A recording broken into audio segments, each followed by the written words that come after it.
नमस्कार। भाषा शिक्षण के मंच पर आप सबका आज पुनः स्वागत है। जैसा कि मैंने आप लोगों से कहा था कि IBPS स्पेशलिस्ट ऑफिसर के कुछ और प्रतिभागियों के साथ हम बात करेंगे, तो आज की चर्चा में हमारे साथ शामिल हैं मेरे बाईं ओर हैं पूनम जी और मेरे दाहिनी ओर हैं एकांत जी। इनसे हम बात करेंगे कि इनकी तैयारियां कैसे रही और IBPS इन्होंने कैसे किया। शुरू करने से पहले मैं एकांत जी से और पूनम जी से उनके एकेडमिक अर्थात उनके शिक्षा दीक्षा के बारे में थोड़ा सा जानना चाहूँगा। एकांत जी, आप अपने प्रारंभिक शिक्षा और फिर हिंदी की ओर आपके रुख के बारे में बताएं। नमस्कार। मैंने अपनी प्रारंभिक शिक्षा 10th तक नॉर्मल जो होता है किया, उसके 12 मैंने कॉमर्स से किया और उसके बाद ग्रेजुएशन जो था मेरा हिंदी ऑनर्स से था कलकत्ता विश्वविद्यालय से, और MA मैंने हिंदी विषय से से किया। जी, MA आपने शायद 2021 में पूरा किया और 2022 में इनको मिला है। आपका ये पहला प्रयास था IBPS के लिए? जी सर। चलिए, पहले प्रयास में मिलना बहुत बड़ी उपलब्धि मानी जाती है। मैं एकांत जी से ये जानना चाहूँगा कि आपकी हिंदी के प्रति, चूँकि आप 12वीं आप बता रहे हैं आप कॉमर्स से किए थे, तो फिर अचानक स्विच क्यों हिंदी में क्यों आ गए? एक अलग सा लगाव था। ऐसे तो 10 तक मुझको एक नफरत सी थी हिंदी से, क्योंकि इतना भी पढ़ने के बाद मुझे कम नंबर मिलता था, लेकिन 12 में मुझको अच्छा मार्क्स मिला तो मुझको लगा नहीं, मैं हिंदी में ज़्यादा अच्छा कर सकता हूँ, तो इसलिए मैंने हिंदी की तरफ अपने आप को। चलिए, पूनम जी आप बताएं कि आप MA कब पास की? सर 2019 में। आप अपनी यात्रा की बात करें। जी सर, मैंने 12वीं तक सरकारी स्कूल से पढ़ाई की, आर्ट्स सब्जेक्ट से किया था। उसके बाद मैंने स्नातक और स्नातकोत्तर दोनों हिंदी विषय के साथ उत्तीर्ण की 2019 में मेरी जी, MA चूँकि आप दोनों लोग दो जगह से हैं और मैं तीसरी जगह से हूँ, मैं अपनी बात जरा इनसे पूछ लूँ कि आप लोग मेरे बारे में कैसे जाने और मुझसे कैसे जुड़े? सर, मुझे मेरे भैया ने आपके बारे में बताया था। उस समय मैं यूट्यूब उतना यूज नहीं करती थी, इसीलिए मेरे भैया के फ्रेंड जो है वो आपके भी फ्रेंड है, मतलब म्यूचुअल। तो उन्होंने मेरे भैया को बताया था कि हाँ विनय शुक्ला जो है हाजी नगर में पढ़ाते हैं, तो उन्हें अगर आपकी बहन जो है ट्रांसलेटर बनना चाहती है तो उन्हें उनके पास भेज दीजिए। इसीलिए मैं आपके पास कुछ मार्गदर्शन के लिए। और एकांत जी आप? जैसा कि पूनम जी बोल रही है, मुझको भी मेरे भैया ने ही बताया कि विनय सर जो है हम लोग के बगल में ही रहते हैं, क्योंकि मैं गौरीपुर से हूँ, आप हाजी नगर से, तो बोले कि बगल में ही है, जो कि बहुत अच्छा अनुवाद का क्लास कराते हैं, अनुवाद पढ़ाते हैं, अनुवाद करवाते हैं, और दीपक सर जो इंग्लिश भी बहुत अच्छा बेसिक से एकदम आपको ले जाएंगे। मित्रों, एक चीज़ मैं बताऊं आपको, हमारी टीम है, मेरे छोटे भाई हैं ऑप्टोमेट्रिस्ट हैं, लेकिन उनको भी लगाव है।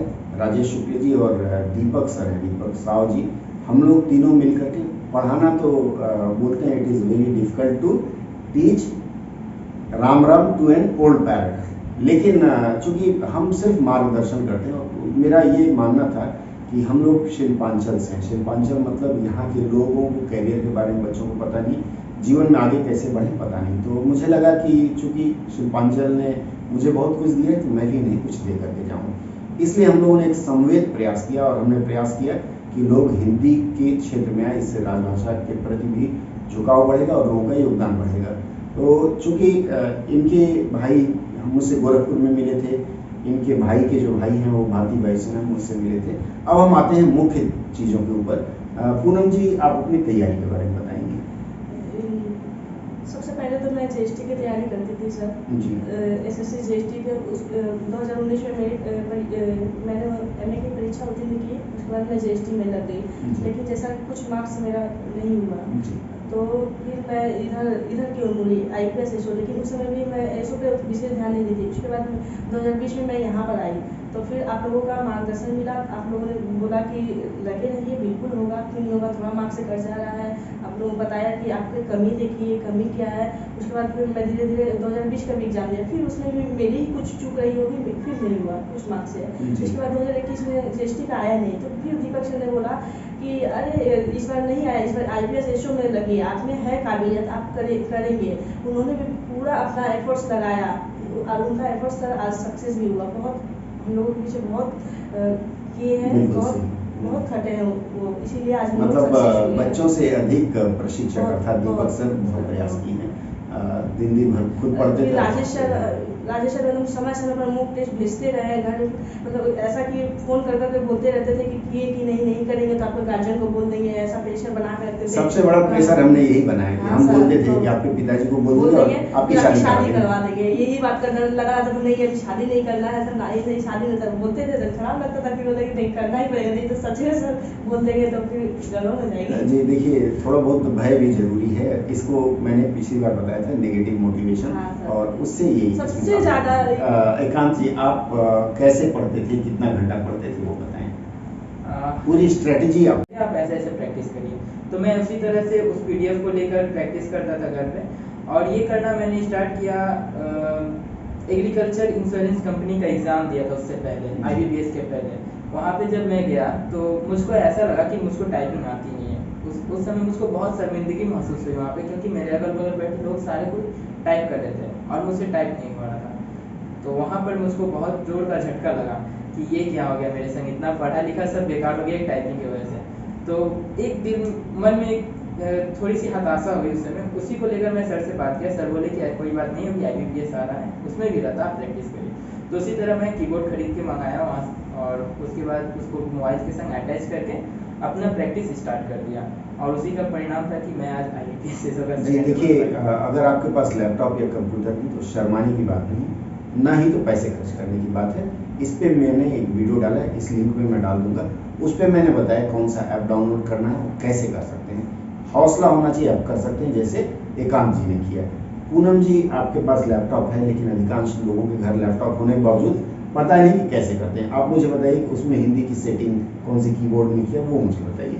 सर हिंदी के लिए मैंने हिंदी इनपुट स्क्रिप्ट डाउनलोड किया था, तो उसी से करते थे। अच्छा, कोई सॉफ्टवेयर आपने डाउनलोड किया था? वैसे इसके लिए आपके कंप्यूटर में इनबिल्ट होता है, आप उसको एक्टिवेट कर सकते हैं। कितना देर टाइप करते हैं? सर टाइपिंग कोई मतलब कोई हार्ड चीज़ नहीं है सीखने के लिए। मैं 20 से 25 मिनट हिंदी जैसा कि हिंदी मतलब शुरू में आता नहीं था, तो हिंदी में मैं ज़्यादा समय देती थी। लेकिन मेरी रुचि अंग्रेजी में ज़्यादा थी, क्योंकि मेरा शुरू से अंग्रेजी तो टाइप किया, तो अंग्रेजी में ज़्यादा थी, लेकिन हिंदी करना भी ज़रूरी था, क्योंकि इंग्लिश टाइपिंग तो सभी कर लेते, लेकिन इसमें तो ट्रेनर वही होता है जो दोनों टाइप करे। तो इसीलिए मैं हिंदी में ज़्यादा करती थी। हिंदी में 30 से 40 मिनट करती थी, अंग्रेजी मेन चीज से भटक रही है ना? पूनम जी ये नहीं बता रहे कि कितना घंटा पढ़ रही, बहुत समझदार हैं। चलिए, आप लोगों को ये बताइए, क्योंकि आपसे मार्गदर्शन ले रहे हैं तो आप ये बताइए, सवेरे उठ के 1 घंटा पढ़ी, शाम को पढ़ी, वो बताइए। जैसे रीजनिंग कितनी देर सॉल्व करती थी, क्यों? आपकी भी इच्छा यही है ना? बिल्कुल, आप वहाँ से चलिए। इसके लिए मैं 3 सब्जेक्ट था, जैसा कि पास करने के प्री से आप बताइए, क्योंकि जो लोग तैयारी करेंगे प्री में 3 सब्जेक्ट था, तो मैंने उसके लिए समय बांट लिया था कि इतना जितना हमको करेंट अफेयर्स का वीडियो देखना है, फिर इतना उसका PDF को हमको रिवाइज करना है। जैसे कि समझ लीजिए करेंट अफेयर्स के लिए मैं कम से कम 2 से ढाई घंटा देती थी।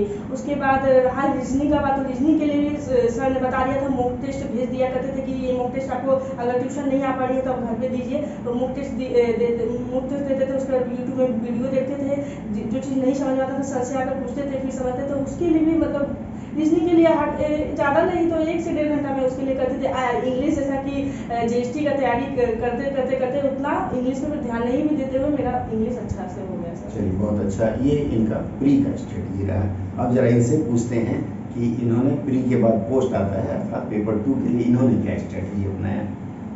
पेपर 2 में जैसे कि सब मतलब जो भी तैयारी करें उनको तो इसके सिलेबस के बारे में नॉलेज होगा कि नहीं, आप बताएंगे लोगों को तब नॉलेज होगा। सर हम बता दे रहे हैं, आप बताना मेंस ही बताएंगे। तो जो मेंस होता है उसमें अनुवाद आता है, 1 लाइनर रहता है, कभी वन लाइनर रहता है और पैसेज भी रहता है। साथ ही आपको राजभाषा अधिनियम से आती है।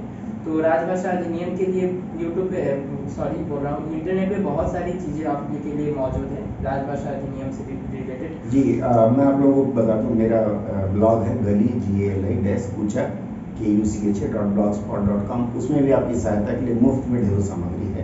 ठीक है, आप बताइए। और यहाँ से भी हम लोग को बहुत सारी कुछ मिलती थी, जैसे कि शॉर्ट क्वेश्चन वगैरह राजभाषा अधिनियम से रिलेटेड जिसको पढ़ना पड़े, और अनुवाद का तैयारी आप कराते थे हम लोग का। तो यही तो 2 इसका बेसिस रहता है सेकंड पेपर के लिए, अनुवाद और राजभाषा अधिनियम। जी, एक चीज और जैसे पिछली बार नेहा ने बताया था कि सफल होना है तो आपको टाइपिंग सीखनी पड़ेगी, हिंदी टाइपिंग। और चूँकि जहाँ तक मुझे पता है कि पूनम के घर में लैपटॉप है आपके यहाँ? अच्छा, पूनम के तो एकांत जी के पास लैपटॉप नहीं है। एकांत जी ने अपने मोबाइल से टाइपिंग सीखा, गलत हूँ? नहीं। आप बताइए कि मोबाइल में कैसे आपने किया, शॉर्टकट में बताएंगे। इसके लिए तो एक ऐप था जो कि सर के वीडियो में आप लोग को पहले भी बता दिया गया है कि ऐप है। उसके बाद आपको एक एक्सटर्नल कीबोर्ड खरीदना पड़ता है, वो सबको लेकर मैंने मोबाइल में अटैच किया। आगे तो फिर? करेंट अफेयर्स के लिए मैं यूट्यूब को फॉलो करता था और साथ में दीपक सर हम लोग को जो है कुछ पीडीएफ भी दे दिया करते थे। मंथली कंप्लाई जो रहता है, मंथली मासिक जो आती है पत्रिका, वो हम लोग को दे देते थे, तो उसके माध्यम से वो हो जाता था। तो यही था रीजनिंग और जीए का हम लोग का तैयारी। और हालांकि IBPS एसओ में मैथ तो नहीं पूछता है राजभाषा के लिए, और इंग्लिश का जो था, इंग्लिश भी दीपक सर कराते थे, और हिंदी तो आप है ही हम लोग के साथ। जी बिल्कुल। अब जरा हम पूनम जी से जाने। पूनम जी, आपकी तैयारी कैसे हुई? सर ये राजभाषा IBPS का सिलेबस जो है GST से थोड़ा अलग है, तो आप दर्शकों को बताइए, क्योंकि जो नए लोग हमारे साथ जुड़े हुए हैं उनको पता नहीं है कि सिलेबस क्या है। आपको पता है क्या? नहीं पता है। आइए पूनम जी बताएंगे हमें कि सिलेबस क्या है। राजभाषा के सिलेबस में सबसे पहले आप मुझे ये बताएंगे, पेपर 1 पेपर 2 दो बार होता है, तो पेपर 1 में क्या रहता है? पेपर 1 में रीजनिंग रहती है, इंग्लिश रहता है और करेंट अफेयर्स रहता है। करंट अफेयर कितने दिन का रहता है? साल भर, 2 साल, 3 करेंट साल? अफेयर्स ज़्यादा नहीं, 4 से 6 महीने करने से हो जाता है। मतलब आज से लेके 6 महीने पीछे तक पिछला का 6 महीने तक करने से सब हो जाता है। सब कुछ करने से, बहुत अच्छा। और उसके बाद रीजनिंग? रीजनिंग भी रहती है। रीजनिंग में ऐसा कोई थी नहीं है, आप अगर चाहेंगे, अगर आप में चाहत होगी तो आप मतलब अगर इसमें बहुत सारे हार्ड चैप्टर भी रहते हैं, उसको स्किप करते हुए भी आप IBPS की परीक्षा को आप क्वालिफाई कर सकते हैं, जैसा कि मैंने भी किया। क्योंकि एक चीज़ बताइए आप, हाँ। रीजनिंग जो है वैसे तो बड़ा कठिन लगता है, ऐसे गोल गोल घुमाना है, जी सर। ऐसे घुमाना है, हाँ। तो रीजनिंग कैसे समझ पाती थी? सर रीजनिंग में कुछ चैप्टर बहुत सरल भी है, ऐसा नहीं कुछ है चैप्टर का नाम कुछ बताइए। चैप्टर जैसे सिलोजिज्म हुआ, वो बहुत इजी है। इनपुट आउटपुट हुआ, ये इजी है। दीपक सर ने हम लोगों को बता दिया था कि आप लोगों को सारे चैप्टर्स नहीं करने हैं, ये जो चैप्टर मैं बता रहा हूँ वो करिए। अब कुछ उन्होंने पढ़ा भी दिया था कि जो हार्ड चैप्टर थे वो पढ़ा भी दिए थे। मतलब दीपक सर ने आपको जो बताया था हाँ सर। कि इसी पैटर्न हाँ, पर पढ़िए, उन्होंने वही? उन्होंने सबसे पहले एकदम मन में विश्वास दिलाया था, आपका होगा, आपका क्यों नहीं होगा, मतलब अच्छे नॉर्मल बच्चे के हो रहे तो आपके क्यों नहीं होंगे। देखिए, ये बहुत ज़रूरी है कि आपके अंदर आत्मविश्वास होना चाहिए। जी, अगर आपको लगता है हो भी सकता है, नहीं भी हो सकता है, तो हाथ जोड़ लीजिए कि नहीं फिर करूँगा। जाके लास्ट में जब 1 अप्रैल के पहले रिजल्ट आने वाले थे, तो 31 मार्च को मैं ट्यूशन आई थी, तो आपने बोला था कि नहीं मतलब आपका नेहा का होना ही है, इस बार हो जाएगा, आप जाइए घर, आपका रिजल्ट पॉजिटिव आएगा। क्योंकि मेरे मन में बसा हुआ था कि नहीं सर बोले हैं तो जरूर कुछ बात है, जरूर मुझमें कुछ ऐसी खासियत होगी कि होना है तो होना है। फिर रिजल्ट जिस दिन आया मुझे पता चला तो आप खुशी हुई सर। चलिए, अब आप अपनी स्ट्रेटजी बताइए, आपकी पढ़ाई कैसे हुई? तो जैसा कि सब पूछते हैं मुझसे, अभी भी पूछते हैं कि कैसे करें कैसे नहीं करें, कितना घंटा पढ़ें, तो मैं किसी को कभी सलाह नहीं करता हूँ कि आप कंटिन्यूली बैठ के पढ़ें, 10 घंटा पढ़ें, 8 घंटा पढ़ें। आपको जब मौका मिल रहा है तब पढ़ें, आपको रात जगने का जरूरत नहीं। रात भर जाग के आज तक कोई पास नहीं हुआ है, क्योंकि आपका माइंड ही जब थक जाएगा तो आप पढ़ेंगे क्या, नेक्स्ट डे तो आपका बेकार हो जाएगा। जी। तो आप जितना हो सके आप समय दीजिए, लेकिन अपने सेहत को ध्यान में रखते हुए 2-2 घंटा का एक शेड्यूल बांध लीजिए, 1.5 घंटा का शेड्यूल बांध लीजिए कि हाँ 3 से IBPS में बैठना है, तो 3 पेपर होता है पहला में, तो तीनों का एक कुछ समय आप डिवाइड कर लीजिए, उसके अनुसार आप उसको समय दीजिए। ऐसे तो हम लोग, मैं उसी को फॉलो करता हूँ हमेशा से कि कुछ घंटा पढ़ के मैं उठ जाता हूँ, कभी भी मैं कंटिन्यू। बिल्कुल, आप शायद 5 से 6 घंटे पढ़ते थे। जी सर। पूनम जी, आप मुझे एक चीज़ बताइए, 3 पेपर, आपने 2 पेपर के बारे में तो बता दिया कि ऐसे करो, अब जरा इंटरव्यू के ऊपर चलते हैं। सर इंटरव्यू के लिए भी तो दीपक सर, राजेश सर, इंटरव्यू के लिए भी दीपक सर, राजेश और विनय सर ने भी पूरा प्रिपेयर कर दिया था। वो मन से वो डर निकाल दिया था कि हाँ इंटरव्यू में जा रहा है, ऐसा कुछ नहीं है। जब 10 दिन 15 दिन आप इंटरव्यू की तरह ही फेस कर लीजिए तो वो चीज़ आपको इंटरव्यू नहीं लगेगा। ये चीज़ मन से निकाल दिया था, क्या कैसा एंट्री लेना है, कैसा ड्रेसअप होना है, कैसा बॉडी लैंग्वेज होना है, कैसा सामने वाले से बात करना है, कब रिप्लाई देना है, कब बैठना है, कब मतलब उनके साथ क्या बोलना है, ये सब चीज़ के लिए सारा प्रिपरेशन तो आप लोगों ने करवा दिया था। इसीलिए सर इंटरव्यू के लिए कोई डर भी नहीं बचा था। आपसे इंटरव्यू में पूछा क्या गया था? सर इंटरव्यू में मुझसे सबसे पहले तो मतलब मेरे फैमिली के बारे में पूछा गया था कि आपको कहाँ से बिलोंग करती है, आपके पिताजी क्या करते हैं। उसके बाद जब मैंने जैसे ही बताया कि भाटपाड़ा से, तो उन्होंने बोला धंधा वाला थोड़ा सा बदनाम है हमारा क्षेत्र, लेकिन हम जब नाम करना शुरू करेंगे तो बदनामी वो पहचान गए, बोले आप जी। भाटपाड़ा वही तो जो धंधा होता है। हम बोले जी सर। हम्म। मुझे हंसी आ गई जबकि सर ने बताया था कि हंसना मना है, लेकिन ऐसा कुछ नहीं। हम हंस रहे थे, सर भी लोग हंस रहे थे और एकदम नर्वस नहीं होने देते, बहुत अच्छे थे वो लोग, पूरा कोऑपरेट करते हैं सब, बहुत अच्छे। मुझसे परिभाषिक शब्दावली पूछा गया था, कुछ का मैंने ऐसा भी नहीं है कि मैं बहुत ही जीनियस हूँ परिभाषिक शब्दावली, कुछ तो मुझसे भी स्किप हुआ। जैसे कि सर उन्होंने मुझसे 7-8 पूछा होगा तो 1-2 तो मुझसे स्किप ही हुआ, 5-6 का मैंने रिप्लाई दिया। उसके बाद मुझसे राजभाषा अधिनियम के बारे में पूछा, उससे क्वेश्चन किए। आखिर मेरे साथ वही फील हुआ सर, मुझसे पूछा था कि अगर आपका पोस्टिंग हम पश्चिम बंगाल में दे देते हैं या तमिलनाडु में दे देते हैं, आप हिंदी उसे कैसे सिखाएंगे। आखिर मेरे साथ वही हुआ। ये बात मैंने तमिलनाडु जा रही है, ठीक है, बहुत अच्छा। मैं एक चीज़ मैं इनकी खासियत बता दूं कि प्रशासनिक शब्दावली 600-700 पन्ने की है, पूरी की पूरी पूनम जी को याद है, कहीं से पूछ लीजिए, कोई शब्द पूछ लीजिए। अब जरा एकांत जी से पूछते हैं, आपका इंटरव्यू का क्या रहा? जैसा कि सर ये मेरा पहला इंटरव्यू था, आज तक लाइफ में कभी दिया ही नहीं, पहुंचा मतलब जी पहला अटेम्प्ट था तो मैं फर्स्ट टाइम पहुंचा उतना दूर तक। तो हाँ। इसके लेकर मुझको कुछ नॉलेज नहीं था, जितना सारा मुझको इंटरव्यू के बारे में पता चला आप लोगों से मिला, और एक आधा और व्यक्ति थे जो बाहर से मुझको उसके लिए थोड़ी सी मदद किए थे। तो मुझको जहाँ तक लगता है कि आप लोगों के पास जितना सारा एक्सपीरियंस था, आप लोग जितना सारा इंटरव्यू तक पहुँचे हैं, दीपक सर जो हालांकि हम लोग के 2-3 बार इंटरव्यू तक दूसरे विभाग में पहुँचे हुए हैं, तो वो सब आप सब का इंटरव्यू का जो एक्सपीरियंस था वो हम लोग को पता है, कैसे चलना है, कैसे इंटर करना है, कैसे ग्रीट करना है उन सामने वाले को, कैसे उनसे फेस टू फेस बात करना है, आंख नहीं झुकाना है, और बहुत सारी चीज़ें थे जो नहीं आ रहा है, जिस सवाल का उत्तर नहीं मालूम है उससे कैसे आपको बचना है, और कैसे आपको अपने वीक पॉइंट में ना जाके आपको उसको इंटरव्यूअर को स्ट्रॉन्ग पॉइंट अपना स्ट्रॉन्ग जोन में ही रखना है। ये सब के बारे में आप लोगों ने हमको बताया। तो आपसे पूछा क्या गया था? मुझसे तो ना राजभाषा से पूछा गया, ना परिभाषिक शब्दावली, ना अनुवाद, कुछ पूछा नहीं गया।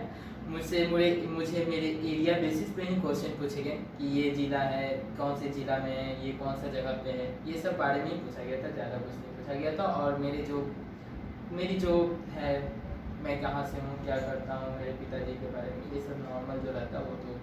मतलब ये है कि इंटरव्यू से डरने की जरूरत नहीं नहीं सर, है, बिल्कुल नहीं। सामान्य होता है, अपने आप को सामान्य रखिए। कुछ चीज़ें तो ज़रूरी है वो पढ़ के जाएं, वही इन्होंने भी किया। आप लोग मेरे पास आए और मेरे दर्शकों से मिले, मेरे मित्रों से, इसके लिए बहुत बहुत धन्यवाद। एक चीज़ मैं आपको और बताऊंगा कि ये मैंने एक चैलेंज के रूप में लिया था। IBPS के लिए हमने 25 बच्चों का चयन किया था, सुपर 25। 25 में से 24 बच्चे इंटरव्यू तक, क्योंकि हमारी जिम्मेदारी इंटरव्यू के बाद ख़त्म हो जाती है, हमने उनको ट्रेन किया और वो इंटरव्यू तक गए, और अंत में उसमें से 11 लोग, कुल 11 लोग क्वालिफाई किए और अब अलग अलग बैंकों में जाने की तैयारी कर रहे हैं। ये सिर्फ इनके हौसले हैं, मैंने तो सिर्फ पीठ पे हाथ रखा और इन्हें सपोर्ट किया। आप भी कर सकते हैं, आपके अंदर आत्मविश्वास होना चाहिए कि मैं सफल होऊंगा। इन्होंने मेरी बात मानी और आत्मविश्वास के साथ चले। मैं चाहूँगा कि आने वाले समय में आप भी आत्मविश्वास लेकर के चलें, और अगर आपके कोई प्रश्न होते हैं तो आप संदेश बॉक्स में प्रश्न पूछ सकते हैं। कभी भी आपको लगे इनकी ज़रूरत है तो इनके बैंक में जाके आप मिल सकते हैं। आप लोगों को चलते चलते और कुछ कहना है दर्शकों से? नहीं सर, सब सिर्फ इतना ही कहूँगी कि कोई भी काम में काम को करना है या किसी भी चीज़ को अगर पाना है तो उसके प्रति पूरा समर्पित रहिए, आपको एक दिन सफलता जरूर मिलेगी। बिल्कुल सही। और आप? मैं बस 3-4 जो पॉइंट्स रहता है वही बताऊंगा। और मैं और भी बहुत सारे इंटरव्यू देखे हुए तो उन्हें बोला गया होगा कि हमेशा कंटिन्यू पढ़ते रहिए, कभी भी नेगेटिव माइंड मत लीजिए, हमेशा पॉजिटिव रहिए। यही सब जो बातें हैं इसको मैं आप लोगों को बोलूँगा कि हमेशा पॉजिटिव रहिए, और कभी भी ब्रेक मत लीजिए पढ़ाई से कि 2 दिन पढ़ के 4 दिन छोड़ दिया तो फिर मैं उसको आगे करके रिकवर कर लूँगा, ऐसा नहीं होता। आप डेली शेड्यूल बानिए, डेली शेड्यूल को आप फॉलो करिए और उसी पे आप नियमित रूप से काम करते रहिए, सफलता आपके पास। चलिए, सफलता का मूल मंत्र आपने जाना। आप जुड़े रहिए हमारे साथ। हो सकता है आने वाले समय में और भी ऐसे सफल अभ्यर्थियों को लेकर के आऊँगा ताकि वो आपका मार्गदर्शन कर सके। आप हमारे साथ जुड़े और हमसे मिले, इसके लिए बहुत बहुत धन्यवाद। आप सबका भी धन्यवाद। नमस्कार, जय हिंद।